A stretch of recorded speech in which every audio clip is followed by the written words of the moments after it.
అధ్యక్షులు శ్రీనివాస్ రెడ్డి గారికి, organising secretary ఆకుల ప్రవీణ్ గారికి, మరొక ఆర్గనైజింగ్ సెక్రటరీ కనకరాజు గారికి, మరొక ఆర్గనైజింగ్ సెక్రటరీ మహమ్మద్ అహ్మద్ గారికి, మరొక ఆర్గనైజింగ్ సెక్రటరీ మీర్జా షౌకత్ బేగ్ గారికి, మరొక ఆర్గనైజింగ్ సెక్రటరీ టి పల్గున్ రావు గారికి, మరొక ఆర్గనైజింగ్ సెక్రటరీ రుక్మాంగదరావు గారికి, అదేవిధంగా ఇవాళ ఈ వేదిక మీద సెంట్రింగ్ కార్మికులు, సెంట్రింగ్ కాంట్రాక్టర్ల సమస్యలను పరిష్కరించుకోవడానికి నిన్నటి నుండి దీక్షలో కూర్చున్నటువంటి, మాల వేసుకొని దీక్షలో కూర్చున్నటువంటి అన్నలకు అందరికీ కూడా హృదయపూర్వకంగా నా నమస్కారాలు తెలియజేస్తున్నా. జై తెలంగాణ, జై సెంట్రింగ్, జై సెంట్రింగ్.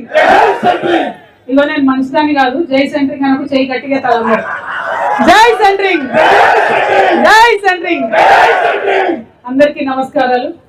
ఇవాళ హైదరాబాద్ మహానగరం ఎక్కడ చూసినా కూడా అందమైన అద్దాల మేడలు, 20 అంతస్తులు, 30 అంతస్తులు, 40 అంతస్తుల బిల్డింగ్లు చాలా పెద్ద ఎత్తున వచ్చినాయి.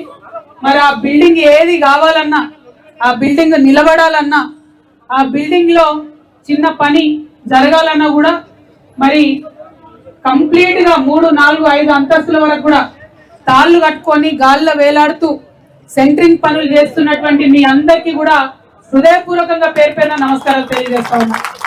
ఎందుకంటే కనబడేటటువంటి అద్దాల మేడలు మా సెంట్రింగ్ కాంట్రాక్టర్లు, కార్మికులు లేకపోతే ఆ అద్దాల మేడలు లేవన్న విషయం చాలా వాస్తవమని ఈ సందర్భంగా తెలియజేస్తా ఉన్నాం. మరి మనం లేనప్పుడు ఆ బిల్డింగే కాదంటే ఆ బిల్డింగ్ కోసం, ఆ పనుల కోసం జరిగేటటువంటి అగ్రిమెంట్ లో కూడా మన పేరు ఉండాలని నేను బలంగా నమ్ముతా ఉన్నా.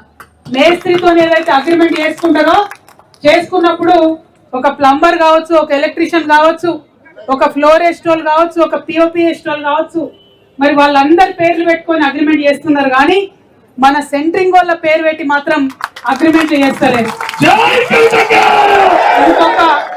ఇంకొక ముఖ్యమైన విషయం ఏంటంటే, గట్టిగా స్టడీ చేసిన నేను మరి ఇంత పవర్ఫుల్ మన వాళ్ళని చెప్తున్నారు, మరి వీళ్ళ సంగతి ఏందని స్టడీ చేస్తే వాస్తవానికి 10 నుంచి 15 లక్షల రూపాయల మెటీరియల్ పట్టుకొని మీరు పోయి ప్రతి బిల్డింగ్ లో పనిచేస్తున్నారు.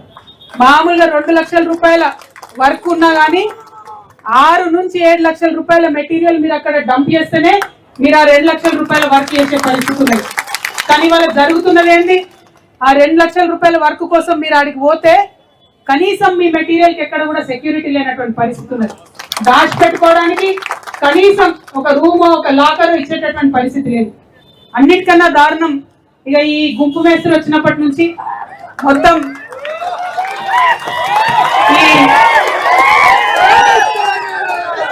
నాకు మీ మొత్తం ఉద్యమంలో నాకు బాగా నచ్చిన విషయం ఒకటి ఉన్నది. మేస్త్రి హటావ్, సెంట్రింగ్ బచావ్ అంటుంది.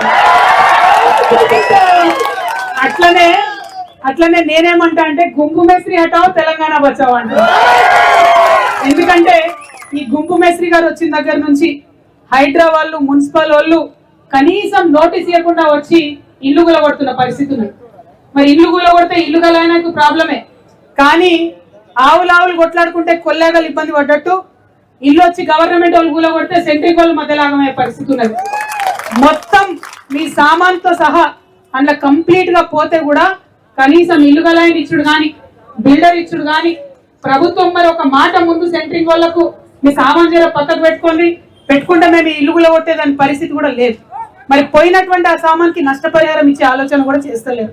కాబట్టి ఎన్ని రకాలుగా ఆలోచించినా ప్రతి సందర్భంలో పని చేస్తున్నది మీరు, ప్రాణాన్ని పణంగా పెట్టి 5-6 అంతస్తుల మీద గాల్లో ఊగులాడుకుంటూ వర్క్ చేస్తున్నది మీరు.